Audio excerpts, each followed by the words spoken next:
Hello, Internet, and welcome back to Antiheroes Anonymous, or welcome for the first time if it's your first time joining us. I'm Ethan, and I'm the Dungeon Master for this 5th edition Dungeons & Dragons campaign. I will have some announcements and a recap for all of you, but before we dive into any of that, Nick, would you go ahead and kick off some player introductions so that everybody knows who's playing in this game? Sure. Hi, I'm Nick. I play Embers of White Ash, the Tabaxi Sunsoul Monk. Hi, I'm Kate, and I play Lady Ellen Amelos, who is an Elvish Circle of the Land Druid. Hello, I'm Melissa, and I play Charm. She's a Thrive Queen, Swarmkeeper Ranger. Hi, I'm Zach, and I play Vert, the Changeling Armor Artificer. Thank you, everyone. So those announcements I mentioned, we premiere our episodes on YouTube every Monday at 7 p.m. Pacific Time. Throughout the show, we use a variety of custom items, custom lineages, custom monsters, all that jazz, so be aware of that as you're watching. If you're looking around on our layout and when the battle maps come up, you'll see a lot of different art on the screen for the characters and things like that. At this point, those have been done by a variety of different artists, but the information for all of that is down in the description. So if you see some art you like, go ahead and check out the description and go support those artists. Other than that, before that, hold on, one more thing in the middle. If you need a refresher on anything that's going on in the campaign, we have a campaign wiki at World Anvil. There's a page on there called something like The Story So Far. That is a good place to get caught up quick on what we're doing. Other than that, you can check the video description for links and information to everything I just mentioned and more, including some Black Lives Matter and Stop Asian Hate resources. And you can follow us on co-host now at Antiheroes for updates about what we're doing, when we're doing it, funny posts from Baldur's Gate 3, all that fun stuff. And finally, we just hope you enjoy the show, share with your friends, and come back to watch some more. So, without further ado, let's go ahead and roll the intro video and dive on into Antiheroes Anonymous, Campaign 2, Season 4.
And welcome back.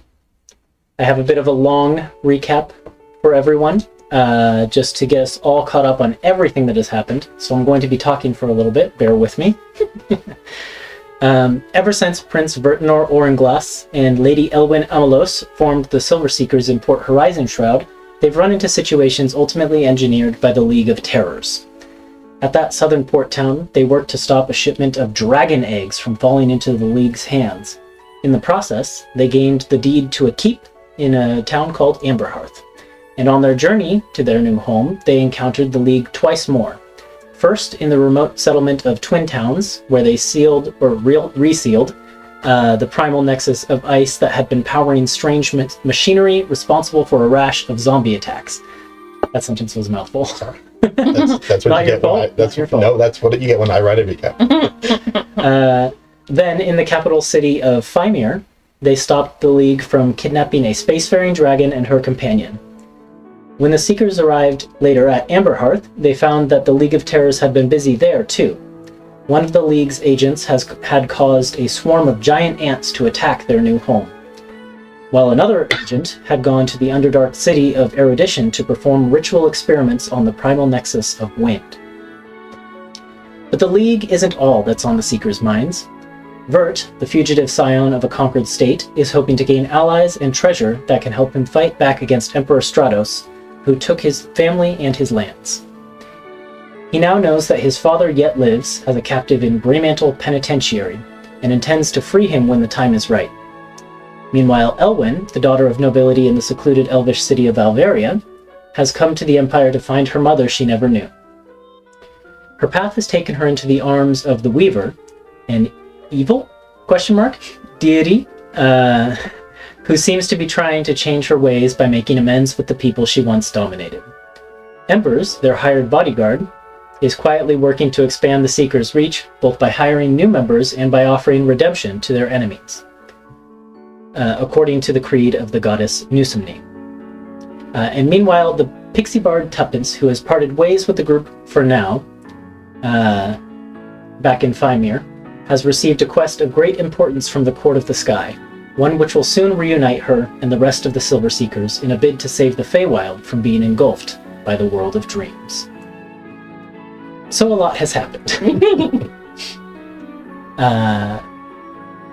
We will dive into some play, but before we do, allow me to just describe a scene that happens far away from where you are in the Underdark, setting out from Erudition, away from the eyes of any members of this party.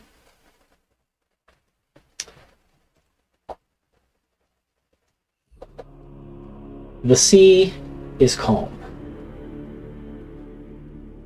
The warship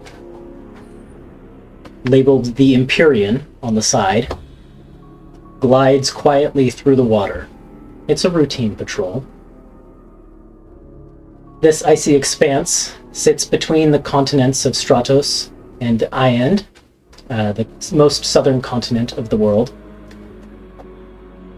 The waters haven't been contested for a long time, but the Empire maintains its boundaries here. As a militant country, it doesn't suffer any incursions. Without the proper paperwork, at least. The deck of the ship is manned by any number of sailors who double as soldiers and wyvern riders.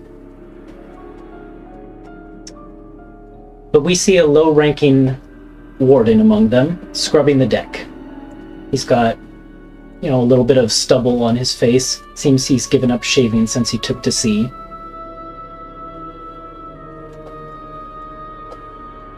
He's grumbling a little bit about being assigned this task, but otherwise seems to be putting his back into his scrubbing.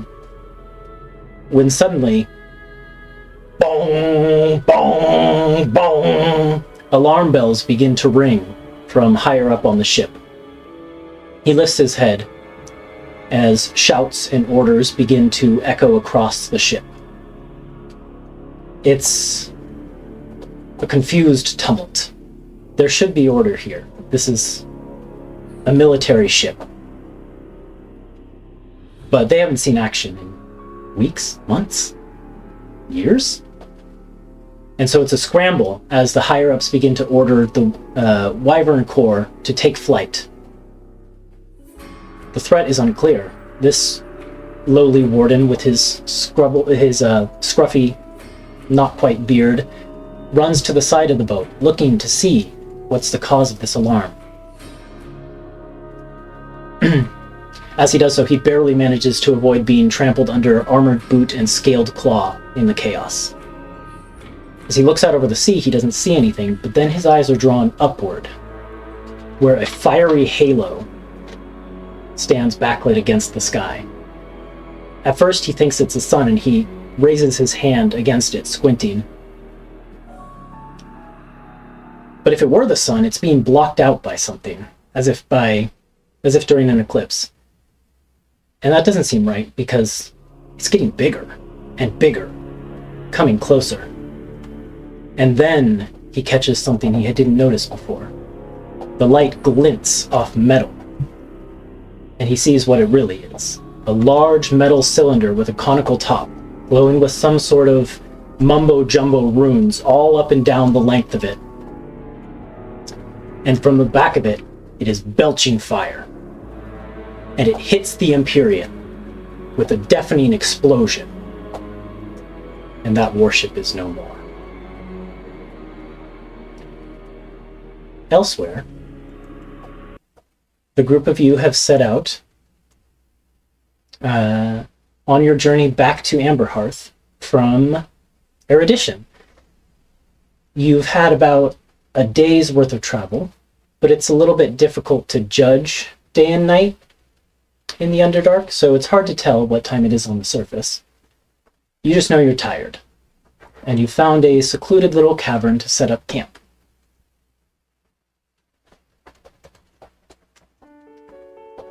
The group of you, Vertnor, what form do you find yourself in right now? I think I was in that tiefling, female tiefling form. Still in rhyme form. Yeah. So we see Vertnor in the form of a female tiefling. We see Elwyn maybe nearby, chatting with Vert. Embers, kind of staying near you the entire trip, not straying too far. You have the UNT woman Kashura, with her near constant scowl. Charm, the insect-like thrycreen, is there as well. And you're also accompanied by a woman with sort of long blonde hair and orange and green armor, carrying a rifle, and with a strange mantis-like mask that she uses to cover the top half of her face, Night Mantis. The group of you have set up camp here in a moment of relative calm in your trip through the Underdark. What would you like to do?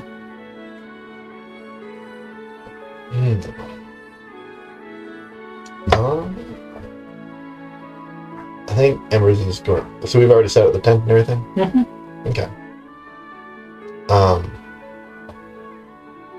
Embers is just gonna take a seat by the fire and like, what are we eating? Do we have rations? Do we have Good berries? good berries?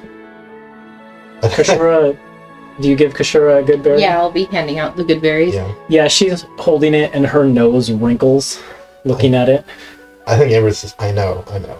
We'll have a real food once we get back to the surface. You really subsist on this? Not by choice. It's just the easiest way. She smells it. It smells bitter. Embers pops hers and turn off. She kind of shudders a little bit. And she kind of glances at Elwyn, who presumably handed her the berry. I basically handed her one and just kept going down the line. Yeah. I didn't stick around. Embers, you see her look to Elwyn and seems to make up her mind after that quick glance and pops it in her mouth and just swallows it whole. Canonically, they're the best thing you've ever eaten in your life. And they taste different. They're like everlasting gobstoppers. They taste different for every person. Kashura I've won't decided really this is admit how it. my good Okay. berries are. He's looking it up. Like, don't look it up. This is how. Okay. I feel like this has come up before. Yeah. Like Kashura an will everlasting never admit it, gobstopper. though. It tastes amazing. Yeah, Vert calls them great berries because he likes them so much. Yeah. Nectar of the god. They're good. They're missing something. I think that's something they're missing is meat. Exactly. That one's a vegetarian. Even fish would be better. Fish is so good. I've never had that good fish. I mean, they're They're landlocked. landlocked. I mean, Lakes They and do stuff. have ponds. And They- stuff. they have they've got ponds. lakes. They They import. probably do have decent They lake import, fish. yeah. They do fish farming. Mm-hmm.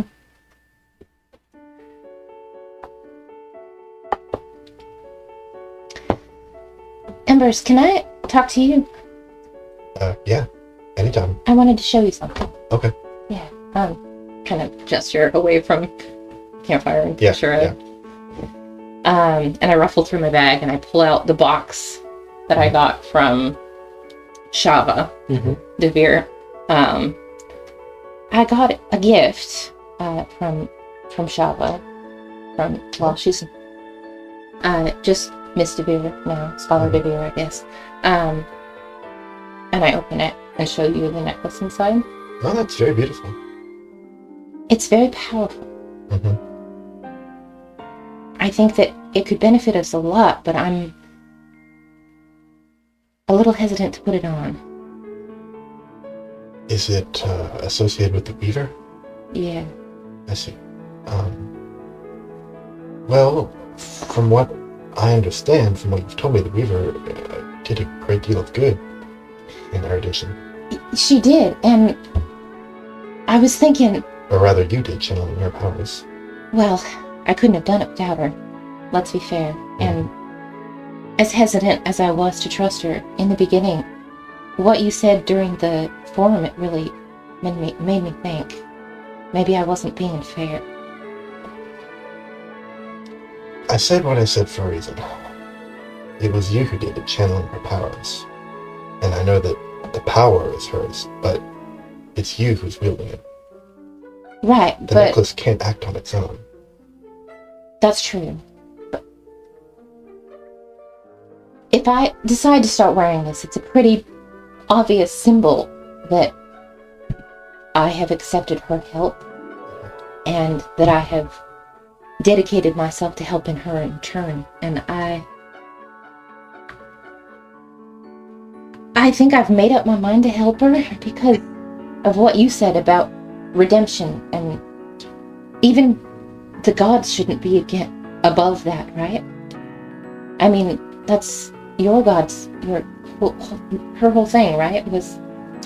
She was a demigod who was evil and was redeemed by mortals like you. Do you think it's foolish of me to think that the Weaver could also be redeemed? Do you think we owe it to her to give her that chance? I do think we owe it to her. And I will tell you this. There is a chance. I mean, do I know the general lore of the sisters, and that, like, You do, because you rolled a nat 20 on religion that's right. last season. I just keep these flex nat 20s just keep happening. Yeah. Before, in the old days, she was, of course, the deity of betrayal. Yeah. And we have to take that into account. But if we are worried it's foolish to give her this chance, then I say we should be fools. All right. Better that than to be hard-hearted. After everything she did for us, I feel better about it. Can you help me with the clasp? Sure. I'll help put it on. Come back to the campfire, and I'm wearing that beautiful spider web necklace with the random prayer beads woven throughout. Some of them are glowing. 8 of them are glowing. There are more than just the 8. They're mundane, but it's basically a nice woven spider web necklace. She comes back to the campfire wearing. Night Mantis says, "That looks nice." Thanks. It's new. She gives you a smile.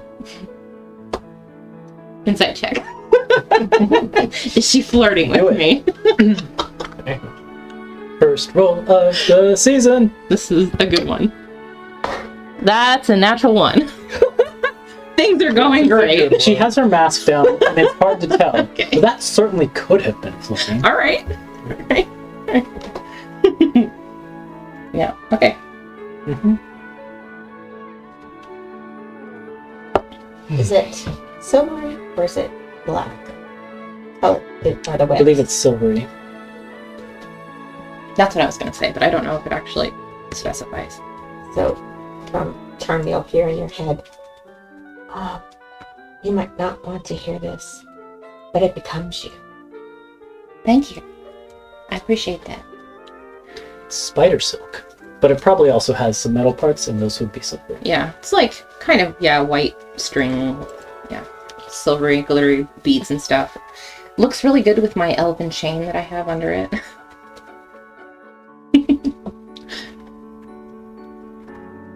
Yeah. I'll come back and sit down. Eat my good berry. After Embers left her, Kashura stood kind of awkwardly back apart from anyone without approaching anyone. But as the group of you kind of come back together, sitting around, whatever fire, or, kind of gathered in a central circular area, wherever you're going to settle down, for this night. She kind of stands up from where she was leaning against the wall and walks over with her head kind of held up and squats down kind of in a circle with you and says, "Listen, I think I probably have a lot that I can tell you. And I'm ready to do it if you want." I didn't want to pry or rush you, but I've been curious for so long to know your story. My story's not anything special. It's... You heard of Ravenmoor? Isn't that where the problems were? Yeah, you could call them that. Yeah, my people tried to have a resurgence, 25 years or so back now? I was still not really... I was still young then, but I was there, and, well, fortunately I made it out alive. Some of my kin didn't, but our people were scattered after that. I fled from there with my sister Elu to here. Fortunately, we both look like me, and it's easier for us to get passage on ships and things like that than some of my other kin. I read that in my research that there are many Yuan-Ti who look more snake-like. Like the one we saw with the tail. Right. Kashura nods and says, "There's some that are even more snake-like than that. It's a thing among my people. The closer you are, to snakeliness, the more revered you are to an extent. It's not important. Anyways, fortunately my sister and I, we passed as humans, so it was easy enough for us to get passage over to this country, and we stayed in hiding for a while, keeping contact with those of my kin who managed to escape and go into hiding elsewhere. And eventually, we heard about an offer for help. A return to power, or at least the opportunity to seize it. And when I was younger, I admired, there was our leader. She was this woman, Queen Ixlati, ancient by all reckonings. She was the one who led the whole Ravenmoor thing. She died there, but I always admired her. I wanted to emulate her. And so I and some other of my kin went and we met with what ended up being this League of Terrors to see what they had to offer, and it seemed promising. The promises that they made were good. A nation for us where we'd be safe and could be ourselves as soon as the bloody work was done. And before that point, they didn't want us for soldiers. They wanted us for spies, and that seemed much safer, the kind of thing that our people in hiding would be able to accomplish. So we agreed, and slowly but surely my people have infiltrated nearly every government and important organization on this world to some extent. And relaying information to the League, things like that. I guess I distinguished myself. They gave me more and more say, and eventually I was speaking for our people. I don't really know how that came to happen. It just did. And I started to meet the higher-ups in the League, and then take missions from them directly. They embedded me in the Dragontooth Brotherhood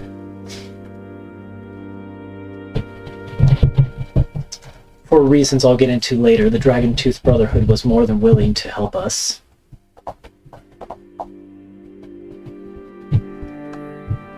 And so that pretty much brings me up to when we met. But when we were talking before in the library, you mentioned that if you didn't succeed, your people would be in trouble. What's going on with that? Yeah, she nods. My people were supposed to succeed as spies, and many of us have, but as somehow the leader of my people, my success reflects on us greater than any of the rest. And I have failed a lot in recent days when it comes to the group of you, from their perspective. I fear the Yuan-Ti who's now been put in command, the man that you saw, Ilsish, he's smart, and he's strong, a real general. Whereas that was never anything I was ever trained for. He's a bit more utilitarian than me, and my fear is that though we were supposed to be kept out of the bloodshed, Ilsish won't have the same hesitance that I do about it, and I fear that he'll use, when it comes to fighting, and it will, my people as foot soldiers in the war. I fear that many more of us will die, and it's possible we won't come out of this endeavor as any sort of cohesive group of people, just as shattered, scattered remnants that will never, ever regain its footing. Wait, there's a war coming? She nods and looks at you seriously. You don't think that the League is going to be happy with these small, scattered endeavors forever, do you? They want so much more. I mean, I guess I never really considered what the depth of their, at this point, military power might even be. We don't even know really what it is they want. Right. They want... Other than to take over the Empire? Take over the world? She nods at that second one. They want everything and everyone under their power. They want it back the way it was. Before the Exactly. dragons. Before what? Before the dragons. And now with the magic fading. That's why they're back now. I've gathered that much in the conversations I've had with their upper echelon. My biggest worry, though, I have concerns for my people as a whole, but my biggest worry is for my sister, Elu. I don't know where she's embedded right now. We haven't had contact in a while. Back then I was worried that if I failed, if everything went wrong, that they would do something to her in reprisal. The more I've thought about it, the more I think that's unlikely. Yuan-Ti don't feel for their family. I see. So I think that they'll believe that doing something to her would not affect me. Can I roll an insight check? Mm-hmm.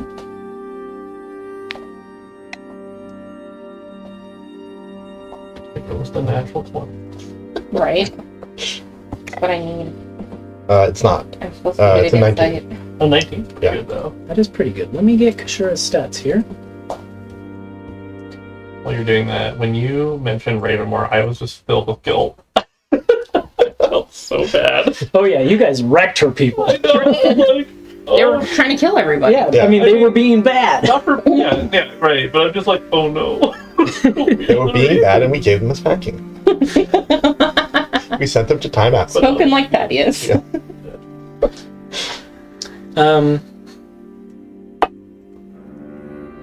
Yeah.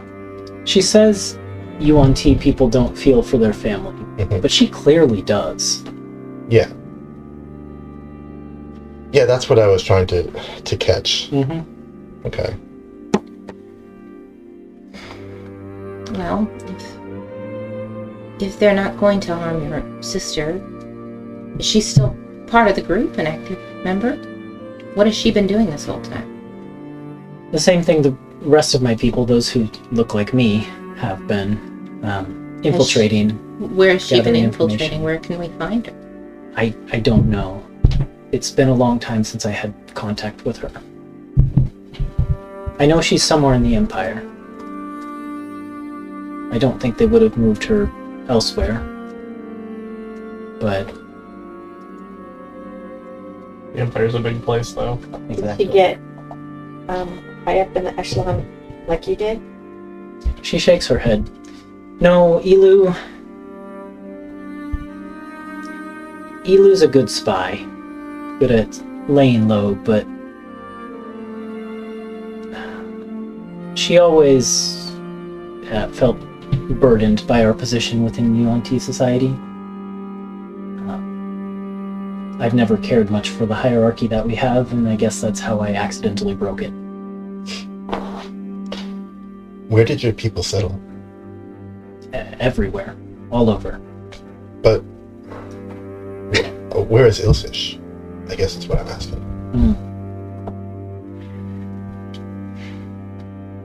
It's hard to say. I had, bases and safe houses and things like that for the League that I knew about. But by the time we get back to the surface, they'll all be burned. Every place that I knew to go communicate with the League, the places that Ilsish would have been, will be gone. Cleared out. I see. I did tell Kashira that we would help her people like we helped Twin Towns and Fimir Of course, and Amberhearth. of course. I don't know what we could do to help them now. I appreciate the offer, but What was your mission? at which part?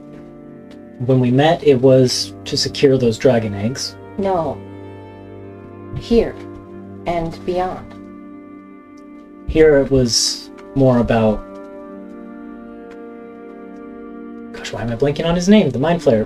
Cephalosk. Cephalosk. Our one chemical angel. Here it was more about Cephalosk's vindictive nature. He wanted me to prove myself or I was out. By purposely setting you up against us. You are the group who made me fall before, and I had to either come back from that or I was done. And on that note, I'm sorry I tried to kill you. Wasn't your fault. But I got real close. Well, sort of was. I was already half dead by the time we arrived. So, won't be so easy next time. It's not Ellen. Ellen's just smiling. You could see that she was starting to get a little worked up. She was like flexing her shoulder muscles. Ellen was just smiling like she was making a joke.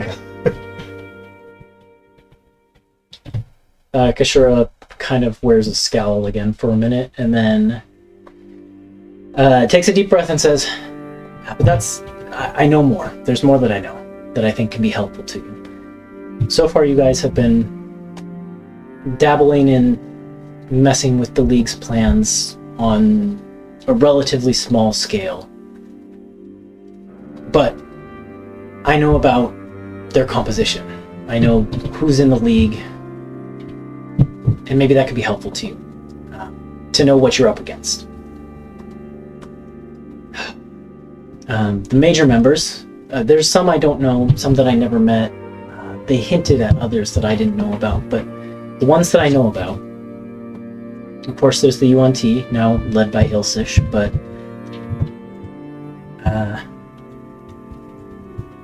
and of course you know about Cephalosk, but he's only one of many of his kind. The Mind Flayers or Illithids. Apparently, a long time ago, I've learned this, the UNT and the Illithids once shared a continent. Kind of each ruled half of it. I don't know, that was a long time ago.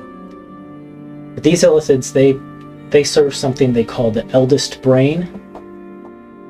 I've never interacted with this being myself, but whoever or whatever they are, it has a wide reach with this people. The Mind Flayers, they've been the schemers and the plotters. Apparently they originally brought the League together. Right now, what they're doing though, they have... I'm prepared to have your minds blown. They have a... Please don't. Actually. Yeah, don't. Point picture. I don't really want it. Sorry, inside joke. No, got it.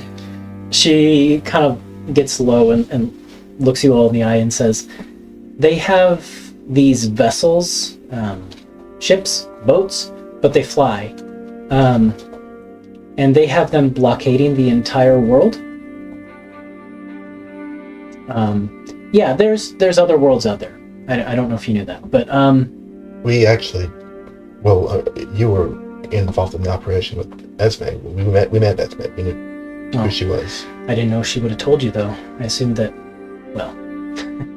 I assumed they were more secretive. I learned a lot from Esme. Yeah, Amber's got on her good side more than the rest of us, but she shared a lot about herself with us. Kashura looks at Embers and says, you really do that, don't you? Get on people's good sides. I try. It doesn't always work. I mean, wait until you meet Lavinia Cherry Cheeks. She just kind of like scowls at the thought of meeting another person. Anyways, yeah, they're blocking coming and going from here, making it difficult for anyone who would do that. Who do they expect to come? Well, I'll get to that. Then there's a big threat that hasn't been mobilized yet, in the form of the giants. Yeah, they have giants. They're led by someone named Helblinda, a warlord of some kind. Every interaction I've had with him, he seems very angry. And he gets more and more angry the longer it takes the League to unleash his forces. I wouldn't be surprised if that happens relatively soon. Yes, Elwyn, I see you raising your hand. No, this is Kay raising her hand for Diem. Yep. What do we know about the lore of giants? Or is this a history check? This would be a history check. Okay. I would give Elwyn advantage, though. I'm also gonna roll.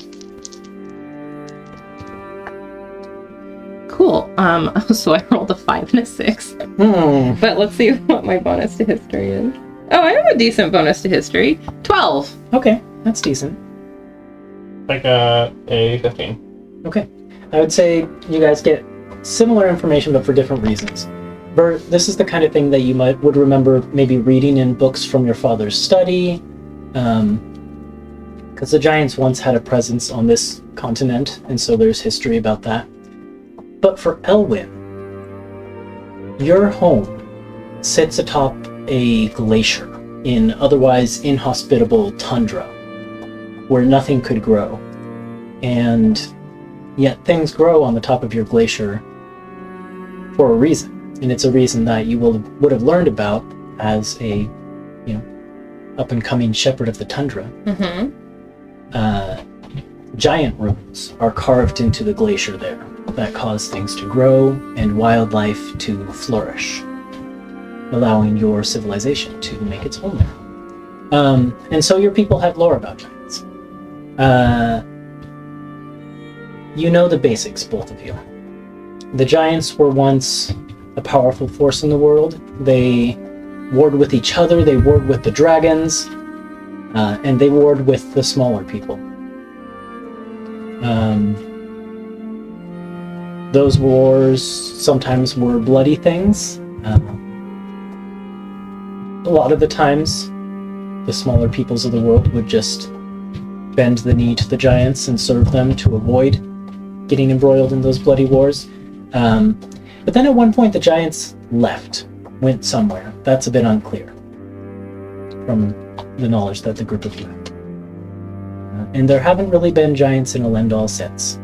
Except for on a certain moving island. But you we don't don't know know. about that. I expected Genbu to be in space. That's what you were trying to tell us. Yeah, Gembu's in space. In No. space turtle. Okay. Yeah, I mean, Yeah, your that's character player don't know knowledge. it, That's so not that's character where the knowledge. giants went. They Yeah. they Yeah. went inside Gembu's shell. This is a nice review for those of us that haven't listened to campaign 1 in a really long time. And just like player, not character knowledge. Did we meet Helblunda before? That's Yes. Miles. Yes, Pretty. we did. I thought I recognized him. You raised him from the dead. That's right. We did? Yes. Okay. Do you remember Captain Ire, the ghost giant, who had a lover who was a warlord in ancient war? Oh, no. Yeah. When I was so not wanting to get rid of the coin. Oh, you yeah. cast True Resurrection on him. We sure did, didn't we? Yeah. Yep. Cool. Okay. Thank Been you. waiting for that for a while. Uh-huh.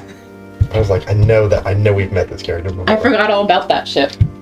I thought they would just figured they would just sail off and Be have a happy, good life. happily ever You think so? after? No, I think so. Apparently not. Okay.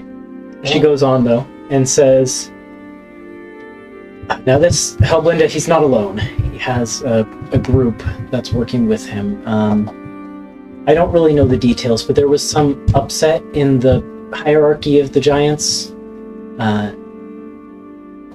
and now it's put the fire ones on the top, and so Helblunda, his right hand guy is someone named Surtur. No, not Surtur. That's the god. I have it in my notes here.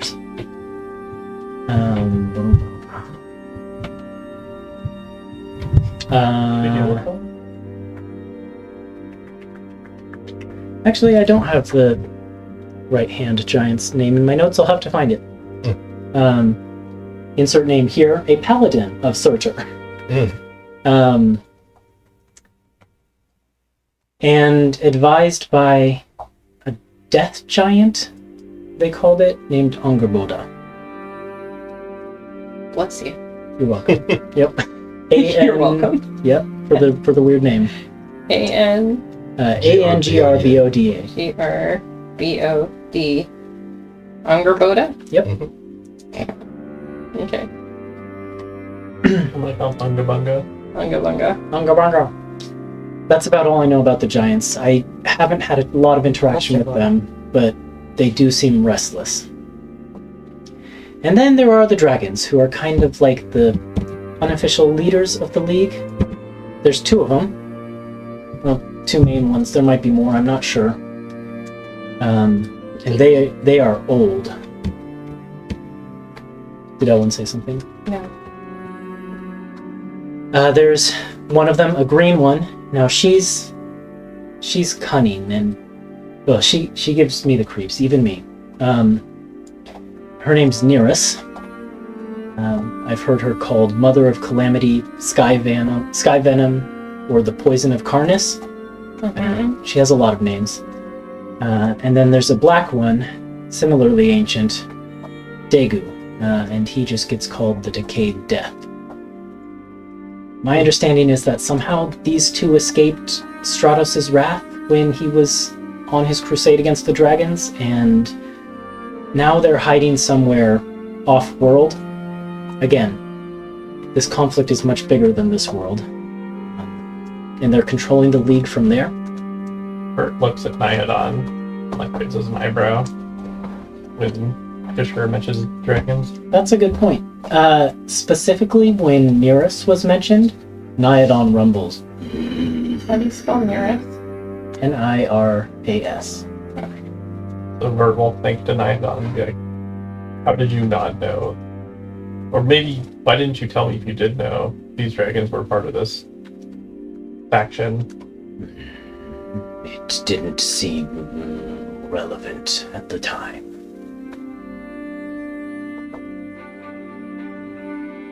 I thought you would run and hide from them, as we have done from so many before. Yeah, if they were next to me, I probably would have, but they're not on this planet. That does not mean they're not a threat. It's true. Sky Venom in particular. She will seem weaker than the other, but she is not. Do not underestimate her cunning. I see.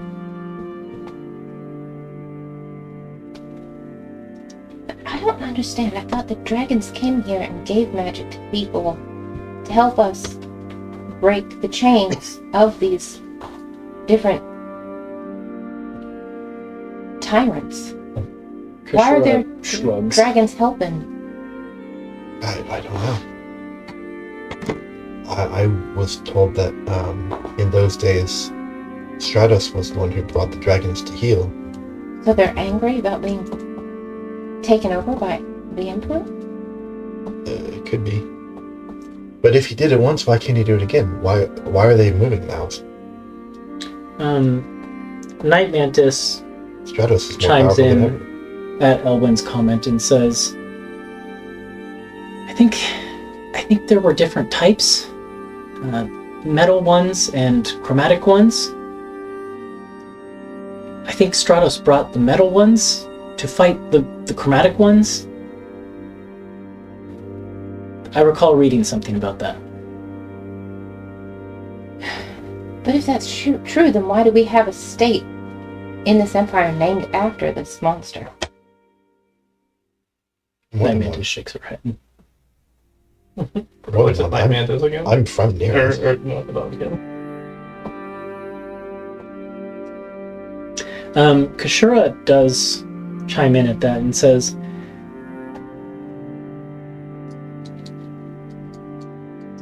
that's about all of the League members that I know. Like I said, there may be others that have been obscured for me. In fact, I know that they've mentioned one other. They called them the Dreamer.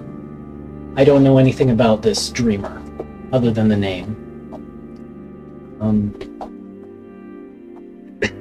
But, to your question, I know that these dragons have some previous relationship with Stratos, and I know that they reached out to him, extending an invitation to the League, which he rejected and declared war on them.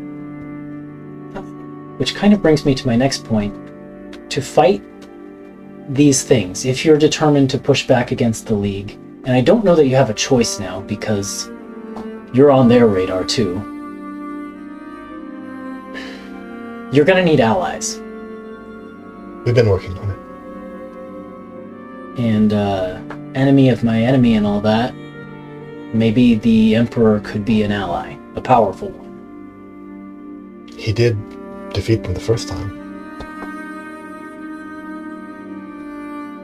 He'll never be my ally.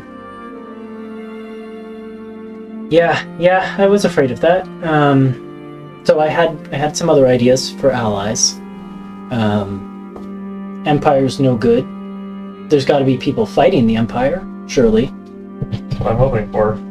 Maybe them. Maybe whoever's fighting the Empire. We've heard rumors of revolutionaries and things like that. The other idea I had, and she kind of looks to Charm and says, I know that the League has some interest in your people in the desert. I think they have some kind of deal or arrangement. I don't know the details, but I remember the details of what happened that left before all this took place.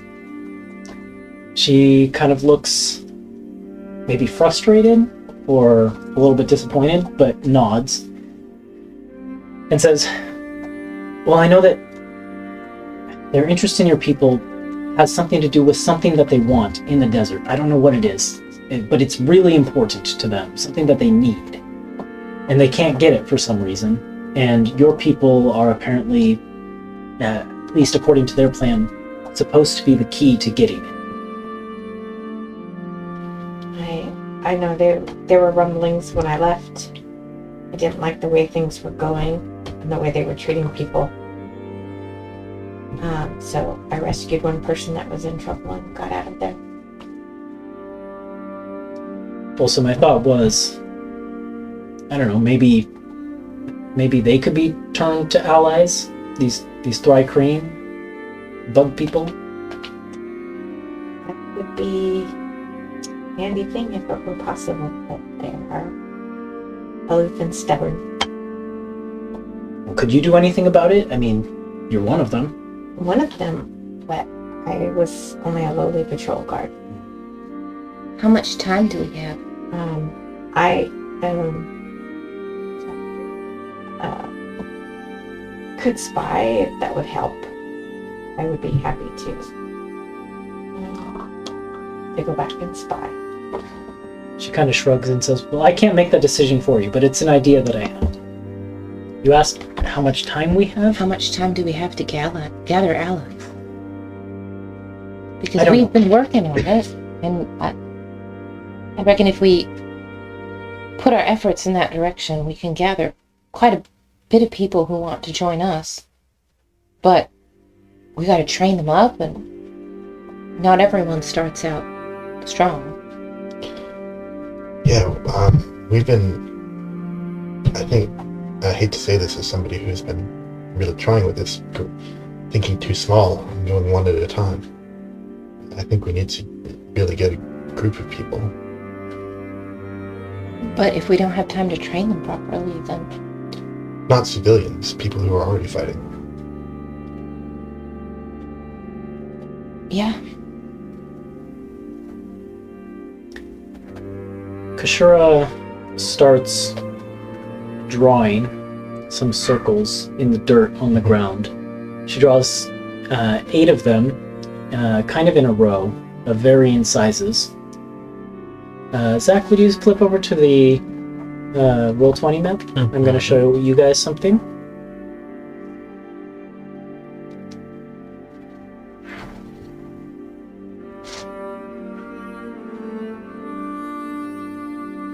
Now, Kashura's drawing is not this good. Oh, Kashura. Wow. Ooh. 8 circles, starting with a big one on the far left, then a small one, kind of a medium one, 2 smaller ones, another medium but slightly bigger one, a huge one, and then a really small one, all in a row. And she says, thinking small is exactly the problem. These people have a much bigger perspective than you do, and some of them are coming from far away. You're going to need ways to fight them, and you're going to need allies on a bigger perspective. She kind of starts scratching words under them. I don't know a lot about a lot of these places, but Solara, Saron, Laudnala, Alen'dal, the Diadem, and she kind of draws a slash in between the planets at that point, Eobos, Venoria, and Karnas. I've never heard of any of these countries. These are the worlds in our wild space system. What? And the what? The big rocks going around, well, they're not all rocks. The big things going around your sun. Our sun. I am educated. Mm-hmm. Is this completely new information for me? The only one that would be new information to you, you would know the names Solara, Saron, Eobos, Venoria, maybe not Karnas, just because that's on the very edge. But at least those 4 you would know As from like astronomy lessons stars and things like that. in the sky. Mm-hmm. This one here, Laudnala, that name is new to you. But that's the thing that was discovered after the moon shattered. Mm-hmm. But that's not news, or that's not information that we have. Well, As players, we have it, but that happened 25 years ago. Didn't it? yeah. But the name is. The name would not have been known. The planet was discovered by Star. They would have published I see what you did there. that information. Backwards. So it is. But their information, it would have been published as Planet A1, Oh, I see. is what they called it, I think. Are you saying they're... So they're people living on these other Some of them, yeah, stars? I've heard. And she points to the one that is closest to Alen'dal, that she's labeled Laudnala, and she says, This one is where I think you might find allies, if you could get there. Granted, remember I said there's a blockade around this world right now. And I don't know how you'd get there to begin with. But wait, if the League is talking about taking over Alen'dal or all of these worlds, Alen'dal. then why would people from off-world want to help us? There are people on Laudnala, and mind, from what I gather, most of the planet is very inhospitable. There's like some weird slimes that live there that are sentient. But I don't know much about them. What I do know is there's a faction that has a base there. They call themselves the... where's my notes? The Astral Armadas. And they're made up of elves. Space elves, I guess. Kind of like a navy, but it spans, I don't know, this entire thing, and she kind of gestures to the picture, and more, from what I understand. And they don't seem to like factions gaining much power on sort of an interplanetary scale, like the League is trying to do. They have a thing about spacefaring empires, and if you could convince them that the League is a threat, you know, to more than just Alen'dal, that they could be bigger, they could grow bigger, you might be able to persuade them. And they have a lot of resources. I know about them only in passing, but it's because the League has mentioned them as something to be afraid of and something to tread cautiously with. The music's being weird. Have you been to any of these worlds? She shakes her head. This is all just stuff I've picked up listening to others in the League talk about it. They know a lot more about all of this.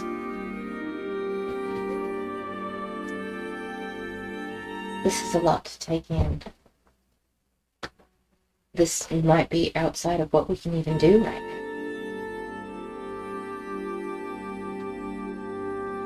now. What is the League's immediate plan? Where can we cut them off at the heels now?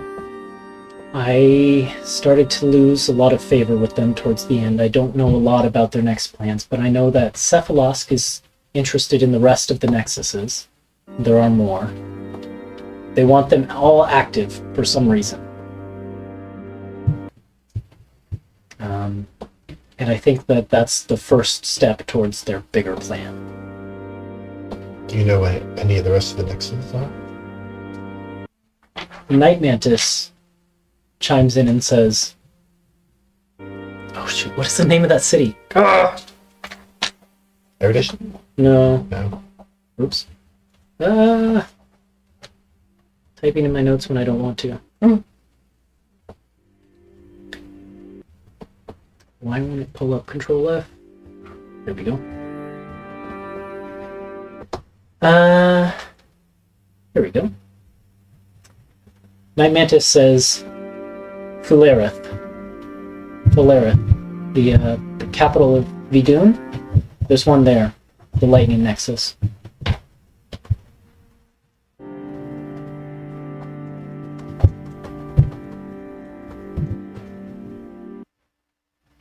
I think that she looks at Rhyme and says, I think that our aunt has something to do with what's going on there right now. Okay. That's where I'm headed after all of this. Right. And you'll let us know if it starts looking like it's being activated. Yeah, she gives you a nod.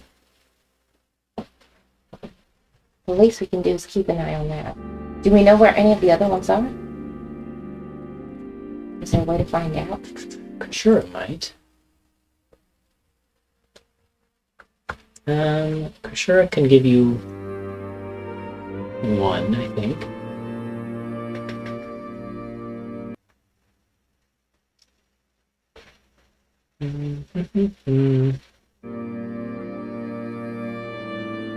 Which one would she know about?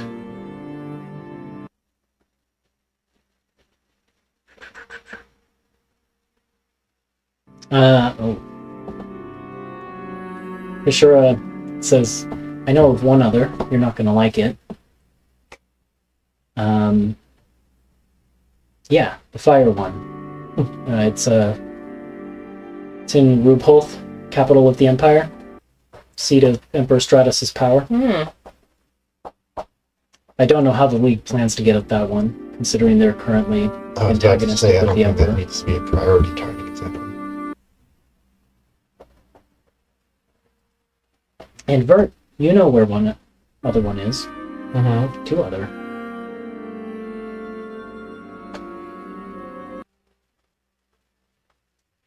Do I? Is there one in Goblin? Well, there's two in Vale? Which ones? The ones embedded in the Guardian constructs. Oh. That's right. Yep. I'm going to restart the music, because I don't know if it's being weird for the stream, but it's being weird for us here. I was thinking, I was like, I know there's one there, but I'm like, wait, I don't know there's one or two there. I'm like, where were they? Yep, that's right. Well, yeah, but we don't know the, I don't know the condition. You probably wouldn't say it out loud. Yeah. It's not in front of Kishara. Yeah, I'd probably keep that to myself. For now.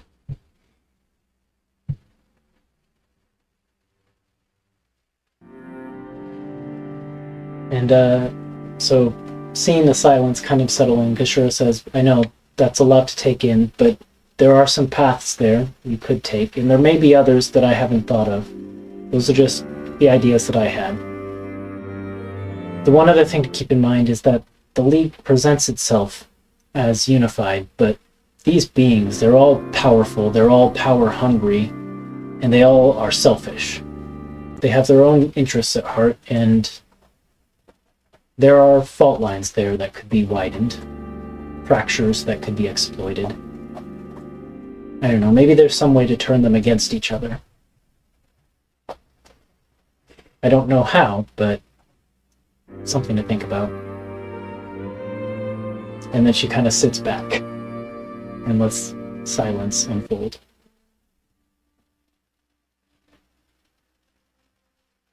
Yeah. Maybe the war with the Emperor is a good distraction. Give us a chance to make a more calculated strike. Whatever you decide is best. I don't know what else we can do. As we are now, there's nothing we can do. If there's a full-blown war, we can't help out with something like that. We don't have the means to lead the world. Can't even imagine. Sort of can. I've seen what's past that portal. And you were taken there too, weren't you? It's an experience, but to travel in a vessel?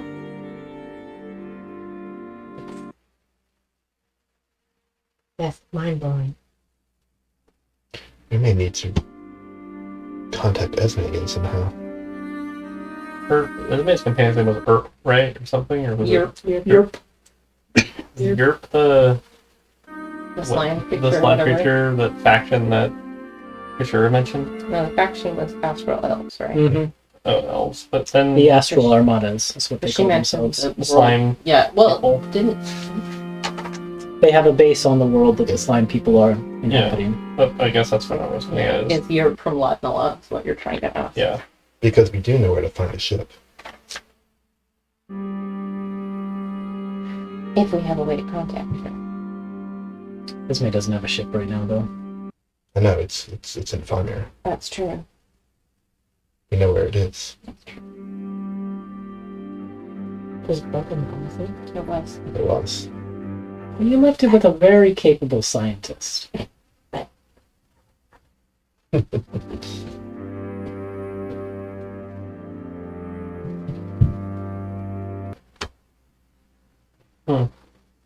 A lot to think about. I'll leave you to it. She kind of backs off and goes off to a corner of the camp. Okay.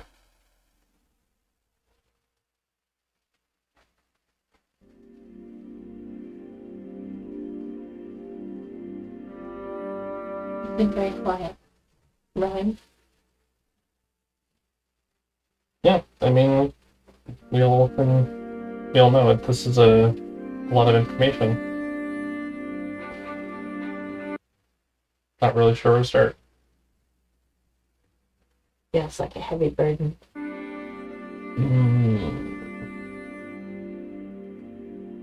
If anything, it's just too many possibilities. How did we get mixed up in all this?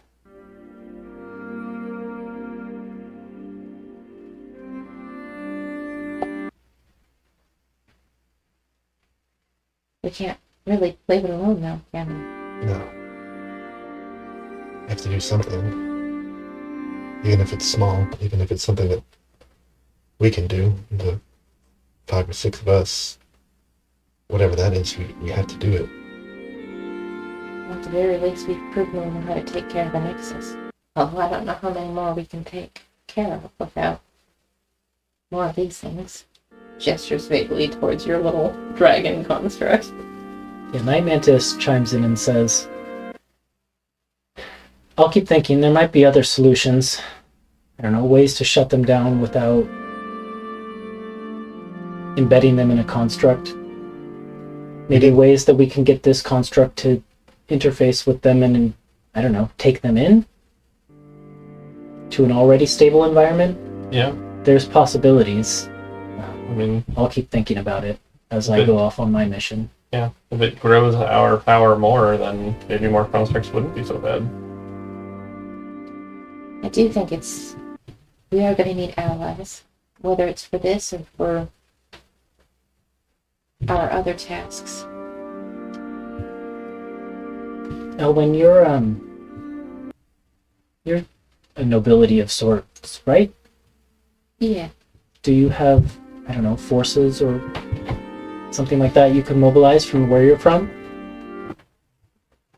You're mostly a peaceful nation from what I know. I mean, it's possible, but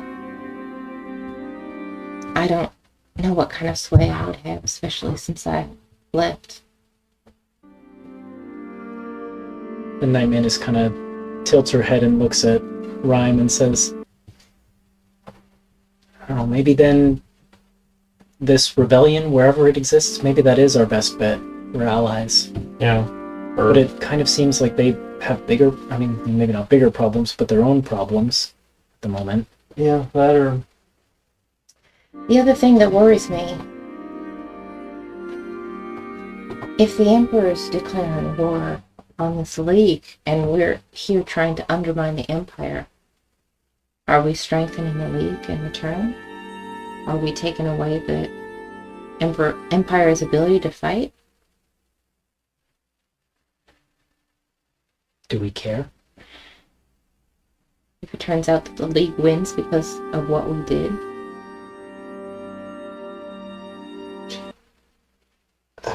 As I see it,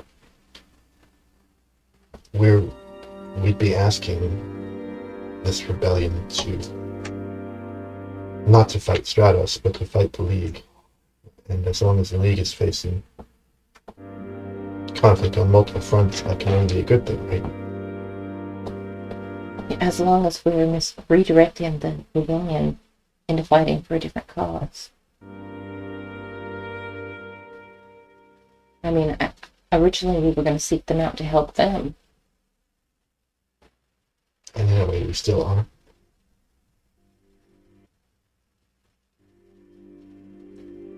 I mean, maybe at the very least they can help us get your dad back. He might know what to do. This was kind of the thing that he was good at, right? Yeah, that might be helpful. It'd be a powerful Gathering figurehead allies in was the kind of his thing. Yeah. We could also see what sort of state Vogma's even in, and if there's survivors. I know there are survivors. Well, or what, like, Whether they're willing to fight, that's the question. yeah. It's been a long time, so we don't really know what the state is in.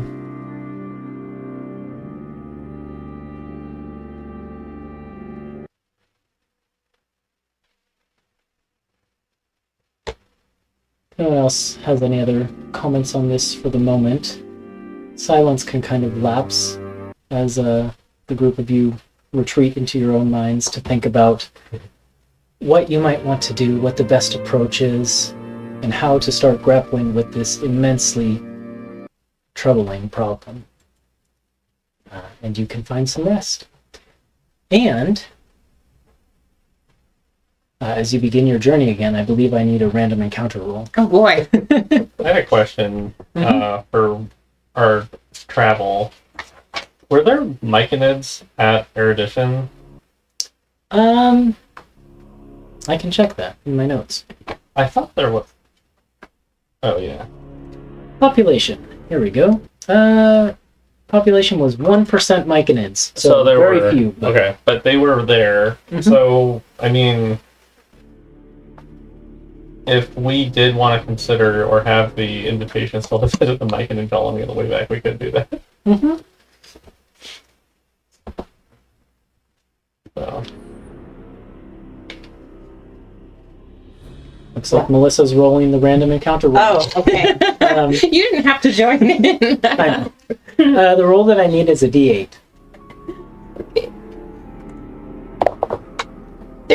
3. Ba-ba-da-ba-da. Oh, okay. This is an interesting one. This is not at all the one that I was thinking might pop up. Let me just open this information for myself.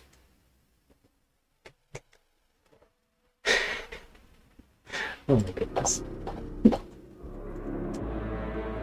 Okay.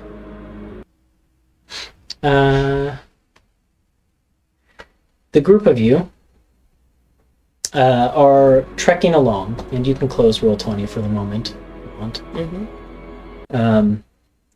The group of you are trekking along. It's been several days since you had your conversation by the fire. A lot of the walk seems to pass in quiet as the group of you kind of form subgroups, maybe, Elwyn with Vert or Elwyn with Embers for a little bit. And you may chat quietly amongst yourselves, but overall it's a very quiet trek. You come into it's a singular cavern. You've been following kind of like a shallow stream. It's very slow moving. You could hardly call it a stream. It's more like a long, stagnant pond. You've been following that, and it has been creating tunnels for you to follow. You've found that the path that you came down to Erudition has been blocked in some places due to the escalation of winds towards the end of the Wind Nexus's life. And so you've had to kind of tread new paths. But as you're following this shallow stream, you hear a clacking noise from ahead of you in the dark, followed by some clangs that sounds like metal on stone, and then more clacking noises. Whoever wants to can roll a perception check. Yeah.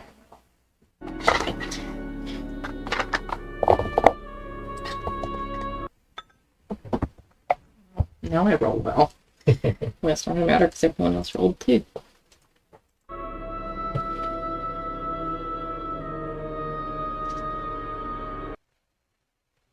Sorry, what did everyone roll? I was reading. 26. Ooh, Very good. 22. 22? Just 15 here. Okay. Just Also 15. 22. The three of you kind of peek around the corner of this chamber that the stream opens up into. And you can see ahead of you, seeming not to have noticed the group of you yet, That's my superior dark vision. there is a creature. It's big for what it is. Not quite as tall as maybe one of you, like a regular medium-sized humanoid, but nearly that tall and a little bit wider, with a shell covering its body and chitinous legs, I think 6 of them, plus 2 large, intimidating-looking claws.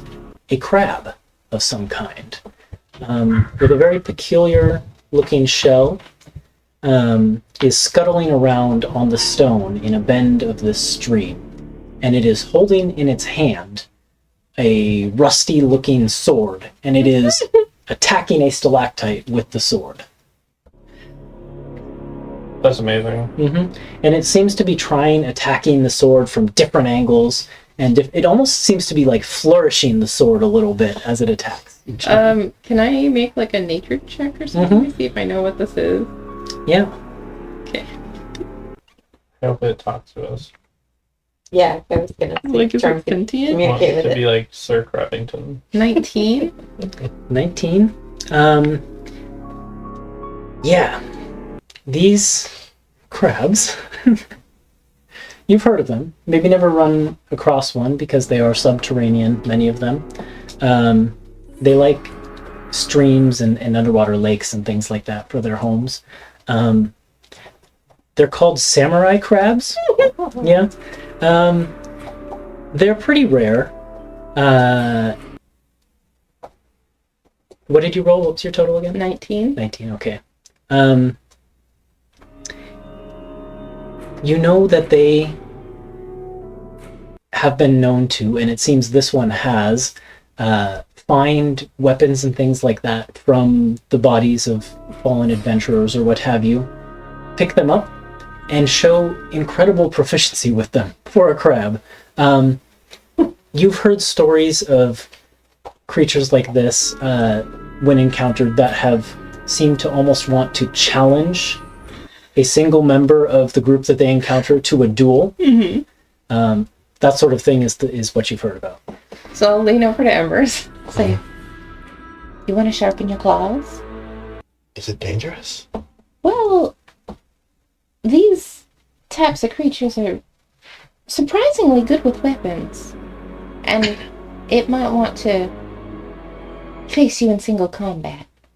Or one of us. Have you ever wanted to fight a sword fighter like that?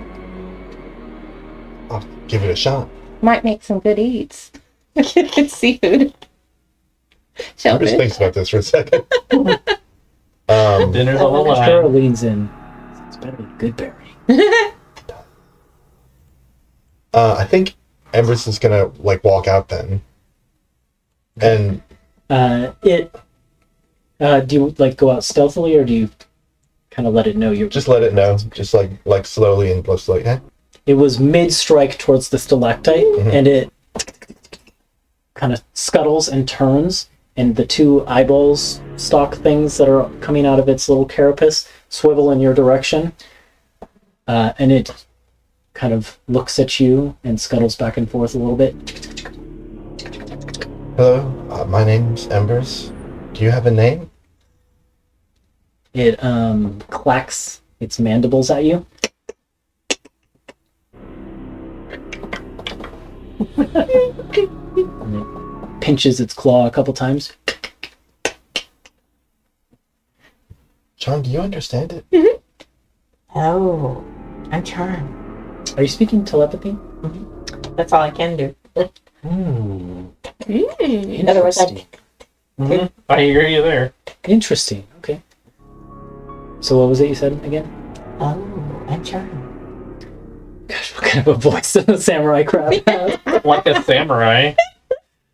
I'm not gonna attempt Sir to samurai Crabbington, voice. please. Sir Crabbington.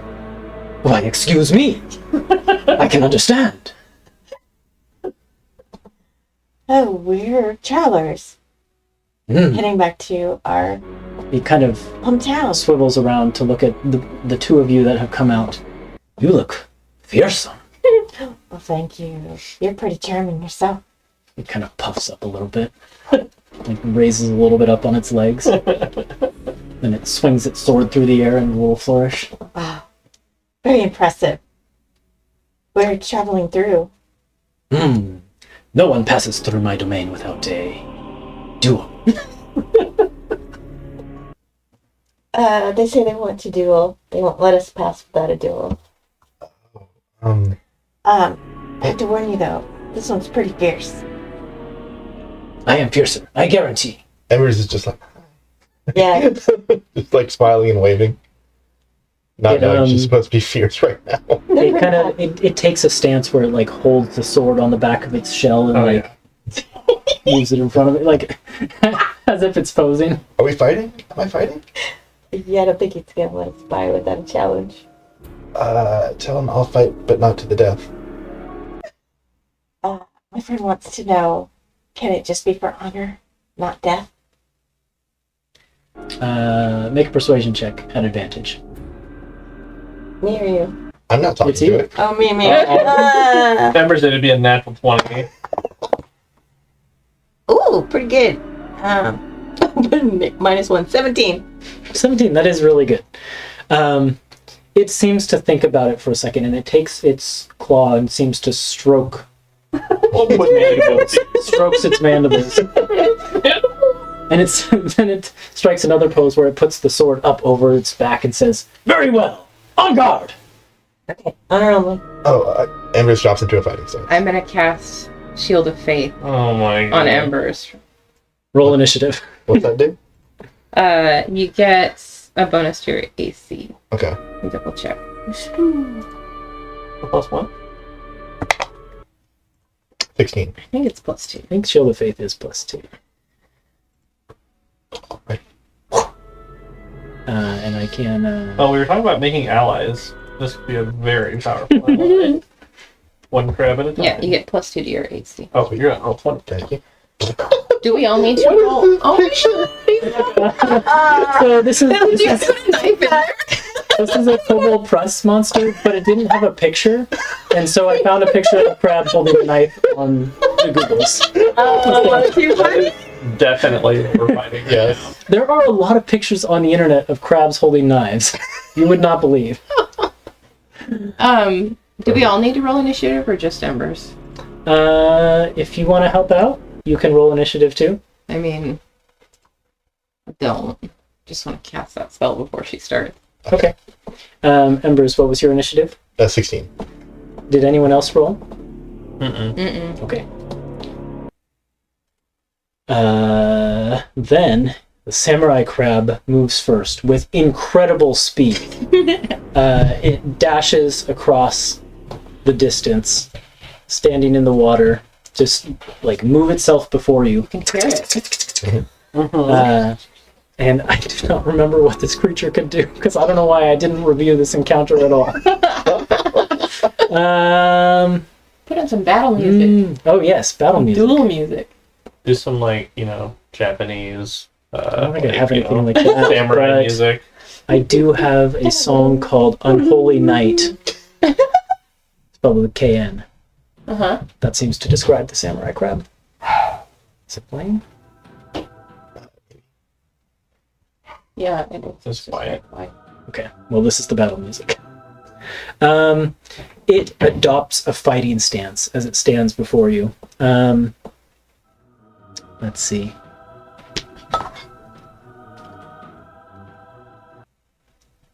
And it takes the stance of the banded shell.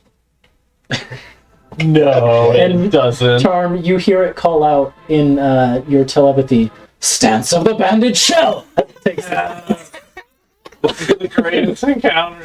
and I will then make a claw attack at you. It comes at you first with the claw. Okay. A natural 1. Misses. Ember steps out of the way, and it will kind of toss the sword to its other hand and make another claw attack. And that's a natural 20. Okay. That is. Does it hit? That's a crit. Yeah, but are they auto hits? Yeah. A natural means an auto hit. You take 14 bludgeoning damage Oof. and are grappled, and it says, "Aha!"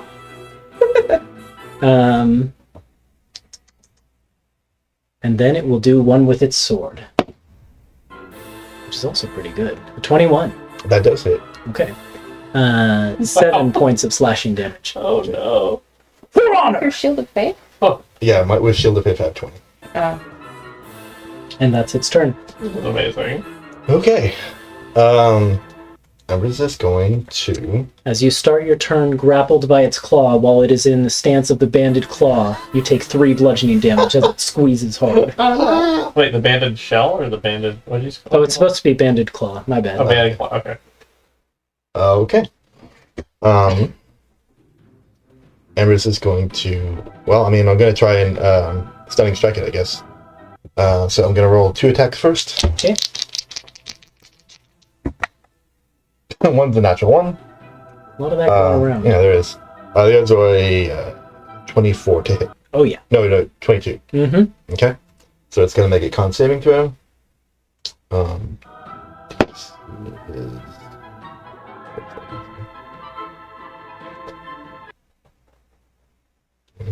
14. It rolled a 13, believe it or not. Okay. So it is, what, is it stunned? It's stunned. Yep.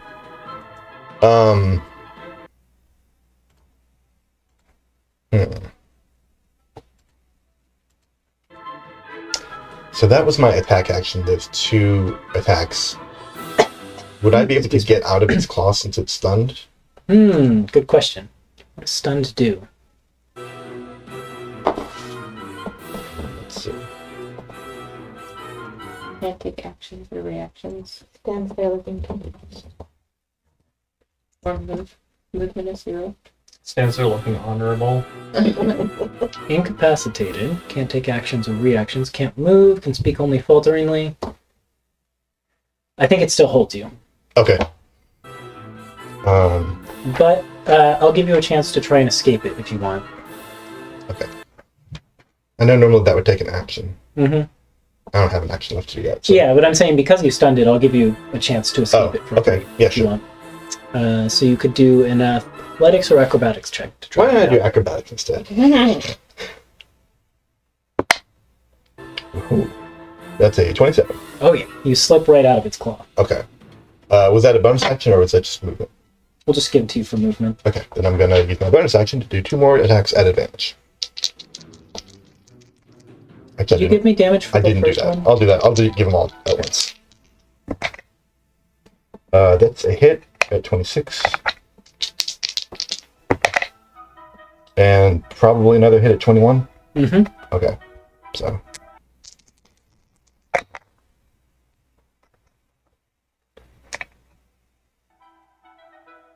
Uh, 28 damage all told. Including the first one? Yeah, including the first one. Okay. Yeah, you can see a piece of its shell crack from the final of those attacks. Okay. Let's see.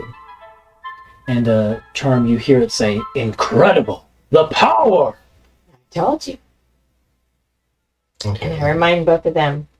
For honor, right? Don't get carried away. Put that non-lethal damage total. Yeah. I am fighting non-lethally. Okay. All of these. It can't do anything on its turn except to correct. make the save, right? Nope, it's not even a save. Oh yeah, it's just till the end of your next. Just the end of my next turn. Okay, then yeah, it gets a skip. Okay, so I'm gonna make 2 attacks at advantage still. Can it take bonus actions on its turn while stunned? Good question. Well, it said when you read it earlier, can't take actions or reactions. It didn't say anything about bonus actions. I think that is true. Yeah. Take bonus It actions. will. Charm, you hear it say, Change stance. "Very well. Stance of the hard shell," and it kind of squats down a little bit, taking a defensive posture. Okay. Want to see all the stances. Does a 22 hit? Yes, even with its increased AC. Okay. Then it's got to make 8 Constitution saving throw. What do I get to this? Bonus for con is +3. No, it's the same roll as before. It's another failure. All right, so it's stunned again. Don't one-on-one embers. Just saying, nobody do that. It's not a good idea. Why do you think Owen was like, "Hey, Embers"? Yeah. Okay, so that's a 26 to hit, Mm-hmm. and then a 22 to hit again, and then this might miss. A 16. With its increased AC, that misses. Okay, so 3 hits. You hear it say on that final one, "Ha ha! My shell is too hard."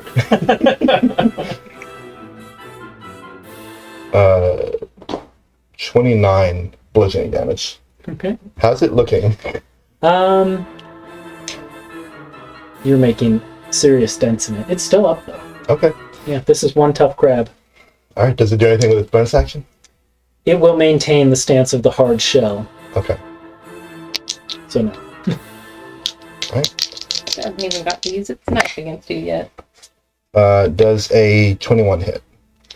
Yes. All right. It's got to make a Constitution saving throw. That's one better, so 14. Okay. That succeeds. It might get another turn. It did use its sword. It's black. Oh, okay. Mm-hmm. Does a 19 hit? Yes, even with the increased AC. All right. Well, it's still technically stunned until the end of your turn, Until the end of this turn. Yeah. so you still get to roll at advantage. I am rolling advantage. Gotta make another Constitution saving throw. Gosh darn it. Oh, that one's a failure. Okay. Poor crowd. All right. Its bonus to Constitution is not that great. So, have I hit it once this turn? Yes, and Okay. one miss. Okay. Okay, That was- yes. 2 attacks, 1 hit. Okay.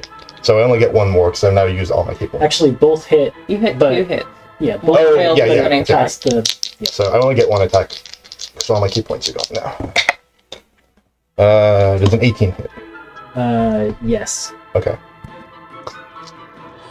Alright. Oh, bad damage. This is just 20 bludgeoning damage. It's still up. Okay. But it lost its turn, so go again. Its turn. Does it use bonus action to do anything? It like lowers itself as far down as it can. My shell will protect me! I can't believe I haven't rolled that 20 yet. This is a 27. Mm-hmm. Wait, no, it's not. 23. Still. My math is not great. I think this might miss. This is a 14. That does miss. Okay. It fell for next one. Mm-hmm. There's my nat 20. And that's a hit. Okay, so the nat 20 is...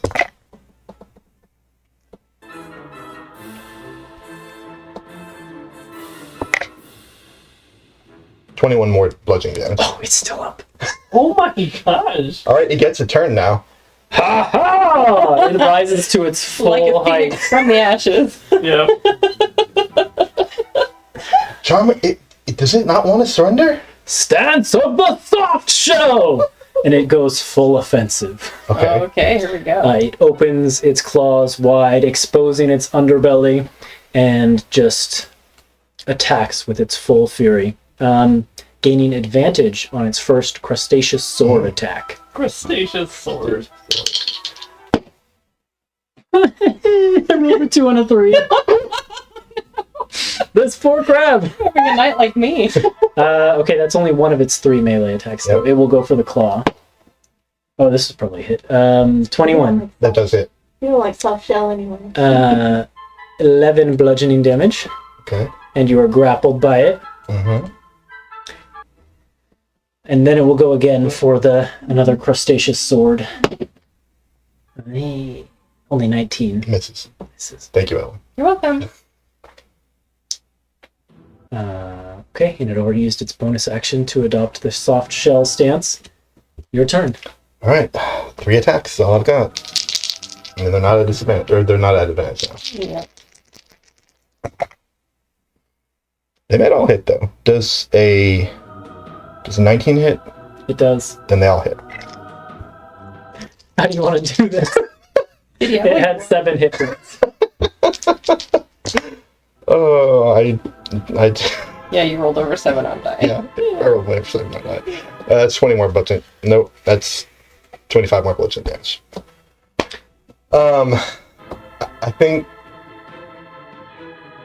I think Ember's like hits it in the soft part Mm-hmm. and says, "Give up, please," and then hits it. Please give up. It staggers back. I'm going to make a performance check. It's a 3. It staggers back in a clearly exaggerated way, teetering and tottering, And I waving its claws. It drops its sword. Its eyeballs are going all around, And And on Charm's on the third hit, I think Ember's just roundhouse it back onto its shell. Its legs are just kind of like flipping up in the air. And in Charm, in your head, you can hear, "Oh, I am vanquished!" And it just like, its legs are going, like, it's on its back and its legs are waving back and forth, and they start to wave slower and slower as you just hear in its head, "Oh!"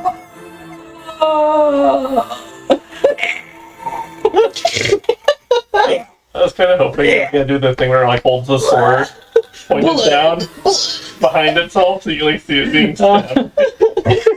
And it holds still, but occasionally it moves a little. Like does it like look at us with the eye stalk, see if I'm You watching? can see it's like its eye opens and closes a little bit to see what you're doing. Squinting. Yeah. Can we go? Well, sir, I would say that was a valiant effort, but you're really, my friend is so strong. I tried to tell you, you really didn't have a chance. But what I'd like to know, do you have any friends? Make a persuasion check. This one rolled pretty well. That's a 7. It says, "I am a lone warrior, and I am dead. You Please, really move along. this bout.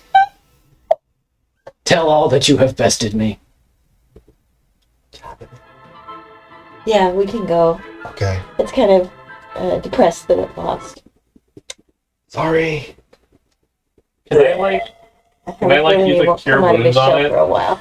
Yeah, if you want to. I mean, you might as well give it as much dignity as Oh, okay. in his And then- defeat as you can. oh, As okay. upset as you think. Can I roll insight on the crab to see if it wants any help right now? Yeah, at disadvantage. Disadvantage? Okay. It is an animal. It's not too bad at disadvantage. Let's see. 14. Guess I can stop that music. What are you trying to find out with your insight check? If I should heal it or not, if it would be upset. Yeah, it's unclear. Okay. The verbal just I look at it like, oh, we could have recruited this crab and then Go. Yeah. leave. As we pass by, Charm will leave a good berry really close to it, just for thanks and good effort. Yeah, you hear, as you're leaving down the tunnel, you hear just a faint whisper in your mind. "Thank you." Steps of the hungry crab. Actually, that would have been really funny. But no, it doesn't say that. Death of the hungry crab. Yeah. Not yet. Okay, that happens. What a great random encounter. My goodness. As usual, Embers, Thank you. are you tired? A You little, probably little beat up, a little Well, cut. little- Those claws are nasty. you probably need a little healing yourself, eh? Yeah, I appreciate it. Yeah, any of us can do it. Any of We us can all do it. I have just healing word prepared, which isn't a lot of healing. Cure wounds does more. Yeah, Yeah, cure wounds. I've cure wounds too. Oh, you do? Yeah, I'd be happy to. I also have aura of vitality, but Might be going a little overboard. that's a little overboard, yeah. Yeah, I'll give you cure wounds. Because it's everybody. So, Oh, actually, I wanted to give you something for defeating the crab. Mhm. So I'm gonna just briefly wind things back. Charm, as you're going past it, and you, or Elwyn, you dropped the good berry, but or was it Charm? As you're going past it and you drop the good berry, would you roll a d4 for me?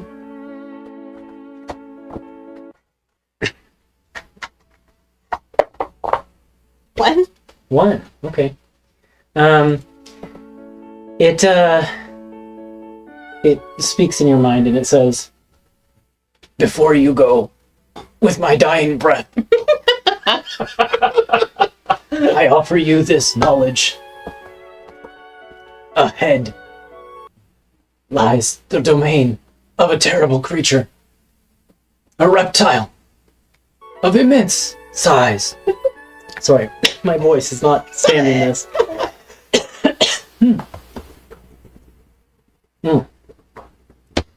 A terrible creature, a reptile of immense size.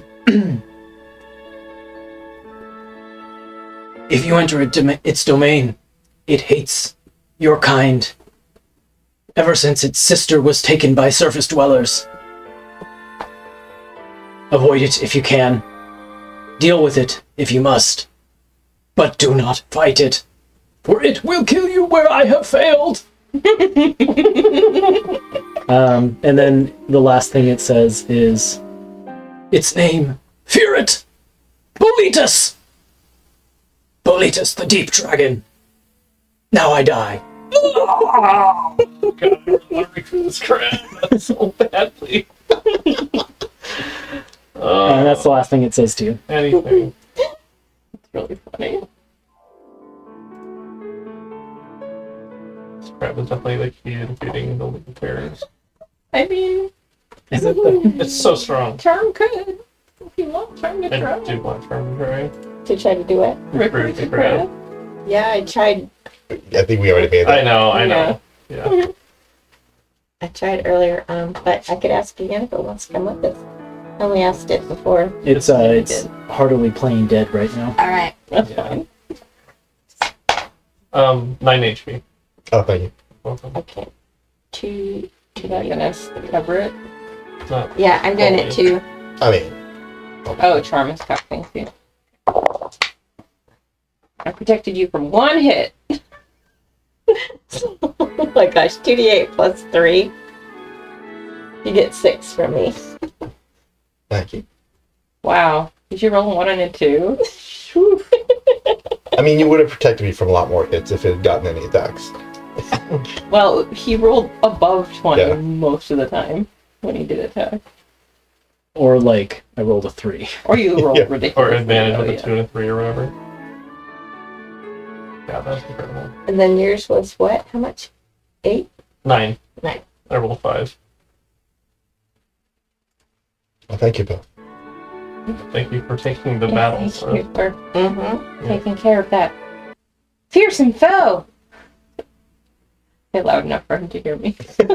As I walk away. It's just slowly dying in your mind.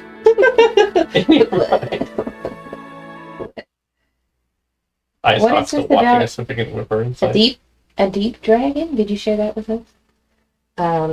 Yeah, so I relay, it's called Luminous. It's the deep dragon. Weren't we warned about something coming in? The Myconids warned us about a creature too, didn't they? It's the same creature, I think, right? You Vert cast review memory on the Myconid's spore servant, and that drow spore servant had been killed by a dragon covered in mushroom growths. Right. Same thing. Mm-hmm. Doesn't like surface dwellers because its sister is taken? Okay. Hmm. Well, I can make our passing quieter if we want to try and sneak. That would be a great idea, I think. Night Manta says, I can try and scout ahead a little bit so that we can try and avoid it. That might also be good. I can come with you. If you Kind of want, eyes your clanky armor. No, infiltrator Mm. armor. Okay, yeah, she'll take you up on that. I can. Do you want the extra stealth? Do we have to sit next to you? Yeah, I'd have to come with you if I can transform and hide in a pocket or something. Night Mantis readily nods at Elwin's suggestion. I mean, his loves Because I'm not necessarily stealthy, but I could turn into something That's stealthy. fine. Or yeah, just Night Mantis offers like a pocket on her belt pouch, and she like pulls out what looks like a grenade and like puts that in a different pocket. Yeah, I've got an empty pouch if you can turn into something that'll fit in here. yeah, sure. Wait, there's another grenade. Hold on. She moves that to the other pouch. Is it big enough for like a squirrel, or would I have to Yeah, be a squirrel yeah. or like a mouse or something like that could fit in there. Yeah. Scenting a squirrel would be cute. Little fluffy, like pearlescent white Your squirrel. tail might stick out a little bit, but It's fine. As long as Night Mantis is hidden, right? Okay, so I'll cast Pass Without Trace, Go out one. I was thinking LREL. which lasts for an hour. Same thing, I think rather than the snow flurries, because we're underground, it's like the shadows are pulling. And it's like kind of got glints of like spider web and stuff. Happening. And then I will transform. I'll say, okay, just pull the snowflakes around me, and my form will shrink as the snow melts away, and there's just a little pearly white squirrel.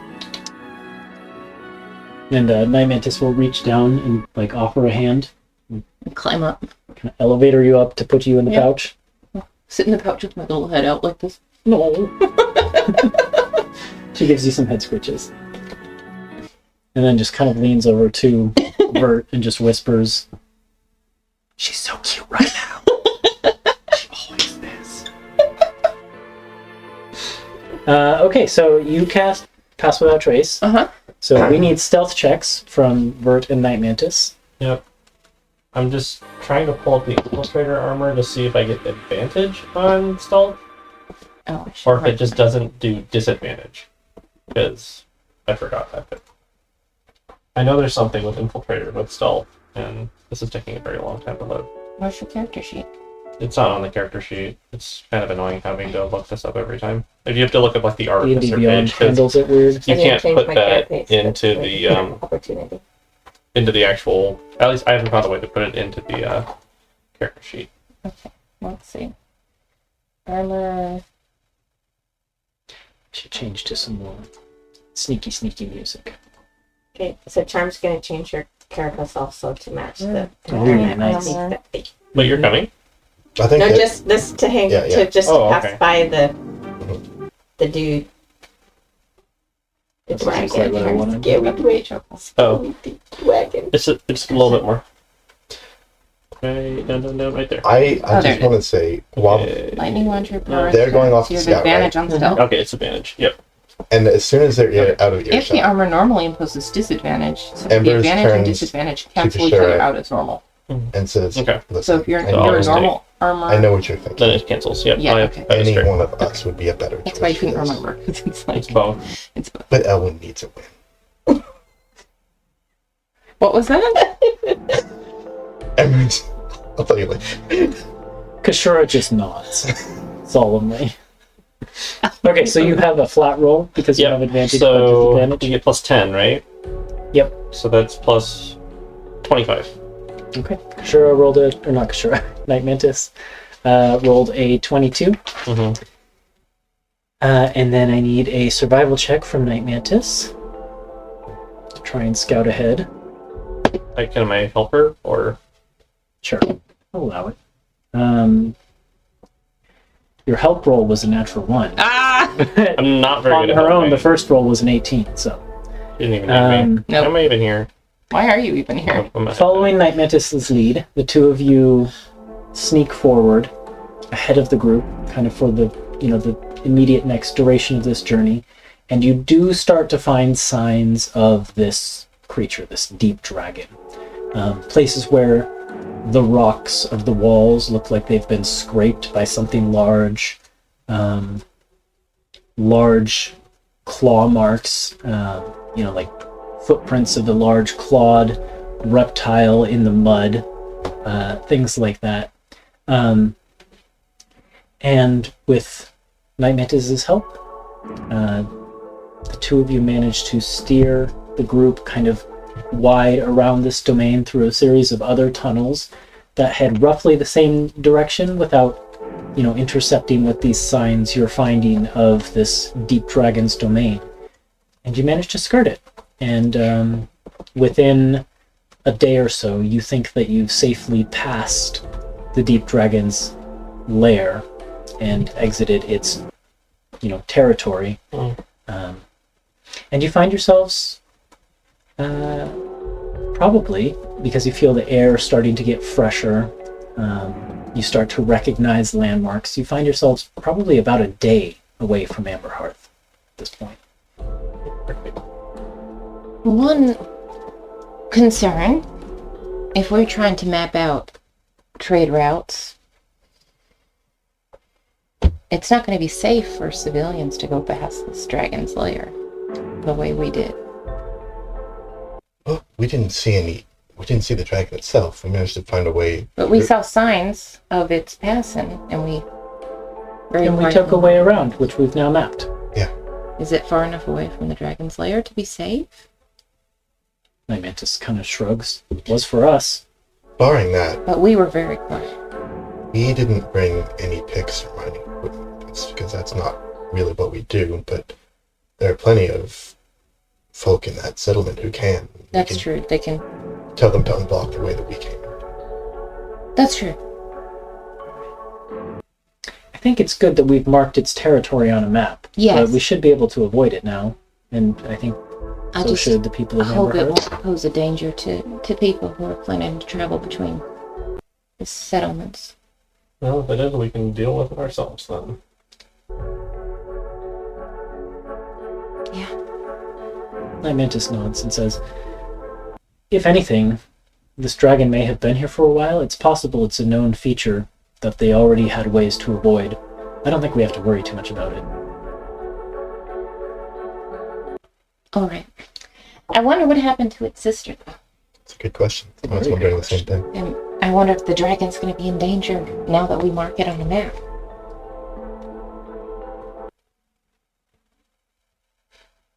Kashura again says, do we care?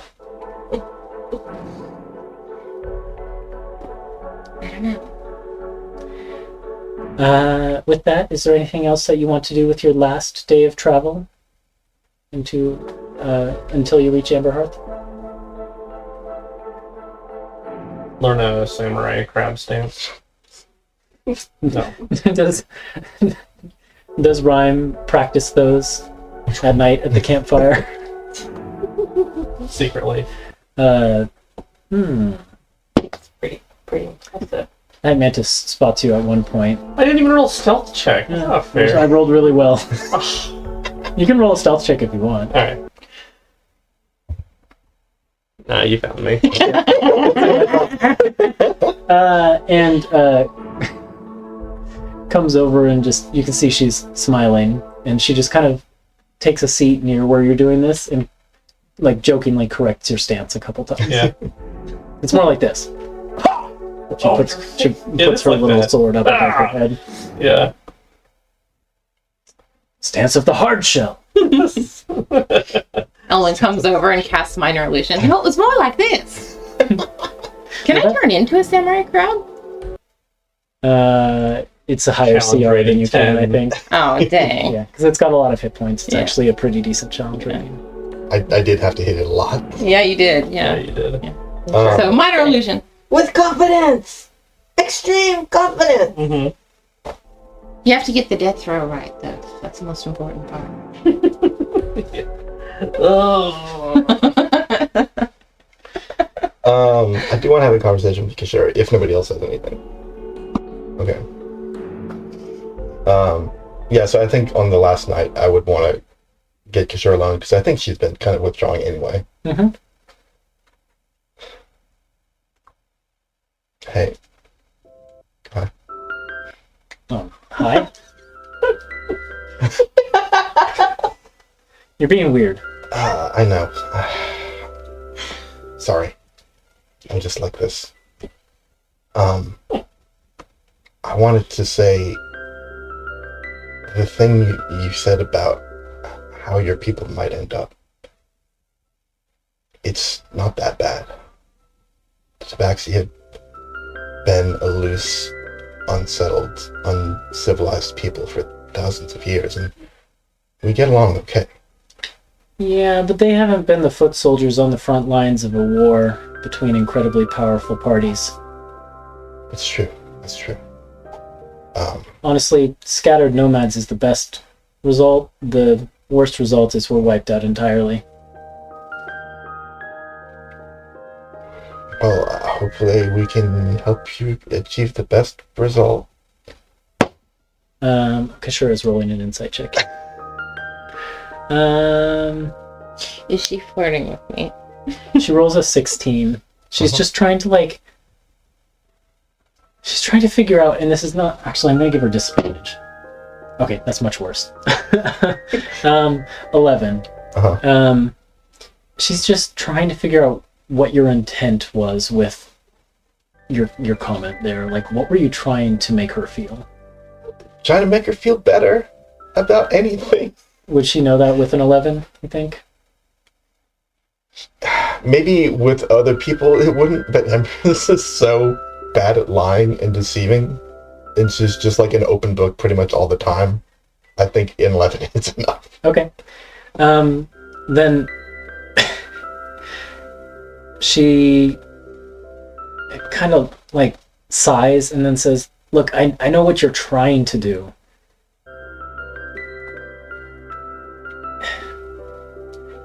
I'm a bit prickly. I didn't mean to snap like that. I know what you meant. And it was nice. Okay. It was nice, okay? Yeah, sorry for being weird. Good night. Bye.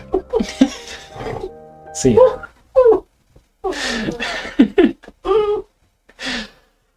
Yeah. She sleeps on the other side of the cave tonight. Actually, I do have a quick thing. So, at this point, does Vert have all of the power with the Wind Nexus with Nihedon? I did that in Erudition. Okay. Everything that's on the stat block that we worked out. Yep. Okay. Cool.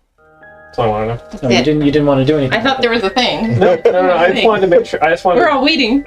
I mean, we can do a thing, but I was just like. Nihedon does rumble in your head a little bit. Okay. Here we go. Just roll an insight check. He doesn't actually say anything, but Oh, I know these rumblings. Your connection seems to have strengthened a bit, and I'm going to see if you can intuit what. Is it like I'm hungry rumbling, or is it not? That's what I'm going to get at. Oh, that's pretty good. Tummy rumbling. Tummy rumbling. Insight? 21. Yeah. Yeah, I know this rumble. It kind of started when you were skirting around the dragon's domain, and has persisted since then, but yeah, you just feel a hunger from Nihedon. No. And it's to the point where, like, you feel a little bit of those sharp points in your mouth. You can feel me tonight if you like. Poking out. And Nihedon just rumbles. It's been so long.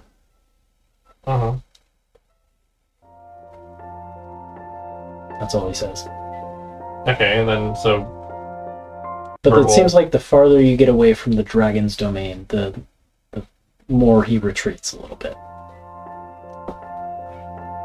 I mean, Verbal kind of will question. I'll be like, what do you mean so long for what? You saw my past. You know what I am, what I was. I may not have the same physicality I once did, but the hunger of what I am, it's supernatural. It's not physical, not entirely. Blood, Vertinor, of my kind, of dragons. I still long for it even after all of these years.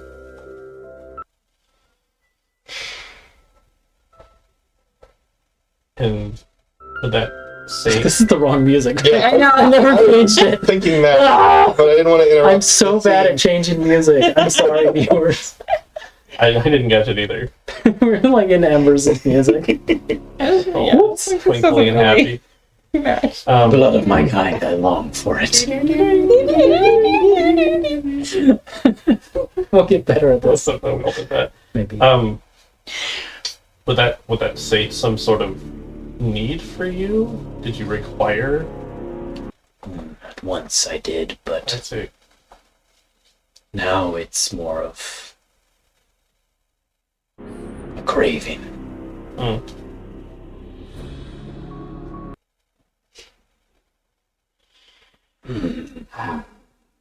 mean, how would you even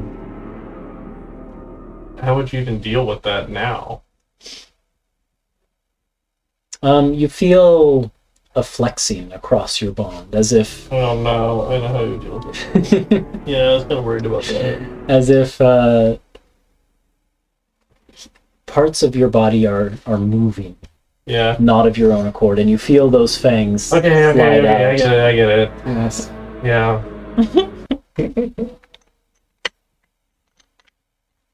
Hmm. I don't know what to do about this. What would it... Don't you, though? He just rumbles. Yeah, okay. But, like, I mean... So, he feels that way, which means I kind of feel that way, Mhm. right? Like, is it unbearable? No. Okay. But, like, when that scene when we were in Port Horizon Shroud and, like, that blood fell or whatever... Oh, yeah. And then that was, like, so proximity-based, or whatever. Yeah, it did seem to flare up at that point. Yeah, like, do I get the feeling that I would feel better if I, like, drank dragon blood? Maybe? It's hard to say. It's really hard to say. And I think we can move on from that at this point. Yeah, okay. Like, so yeah, we'll just think about it. Mm-hmm. And Nyadon rumbles about it. Mm-hmm. Okay. I had a thing. Okay. Quickly. I'll go talk to Night Mantis. Oh, okay. Me too. No. You're busy talking to Nydon. Yeah, Night Mantis Yeah. kind of sees you coming and gives a friendly nod. Hey, do you have a minute? Yeah, of course. Yeah, here, pull up a seat. This rock's big enough for two. I'll sit next to her. I just wanted to say thank you for coming with us. I know it means a lot to Rhyme that you're here. Well, it was, I don't know, it furthered my own goals, anyways, but But it was more than that, wasn't it? she nods. It meant a lot to me to get to spend some time with Ryan as well. I know that she is happy about it too. I don't know if I ever thanked you for helping us back in Port Horizon Shroud either. So I wanted to make sure I said that before we part ways again. It's funny thinking back on then. Now, I wasn't even sure. I mean, I thought I knew, but I could have been wrong. I don't think either of us was. I like knowing, and I like not being alone. It's nice. It is, isn't it? Been by myself for a long time, it feels like. Well, you know, you're welcome to hang out with us as long as you're comfortable. And you'll always have a home with us. I know you have your own goals that you want to accomplish. And It's more than goals.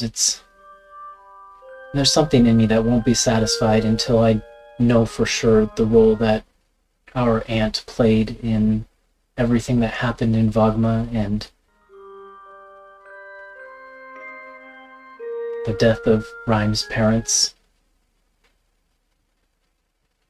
I wish that could be the only thing we focus on. I wonder how it's all connected, if it is. If this whole endeavor has taught me anything, it probably is, to some extent. Are you sure you can't wait for us all to go together?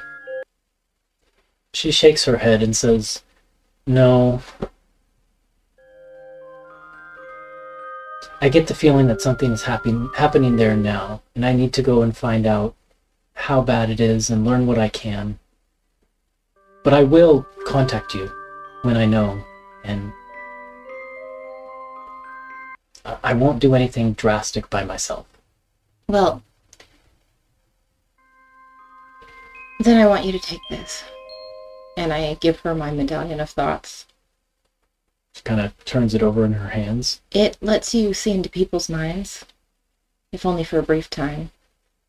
If you're going to be gathering information, people aren't upfront about things. You might be able to make use of this more than I can. Yeah, she kind of puts it around her neck and kind of holds it in one of her palms and looks at it. I think I could get a lot of good use out of something like that. I expect you to return it safely when you're done. Of course. That means you can't get in any trouble. If we have to come bail you out, well, it'll put all of us behind. She what's Rhyme doing right now? Over in the corner contemplating the blood of a dragon.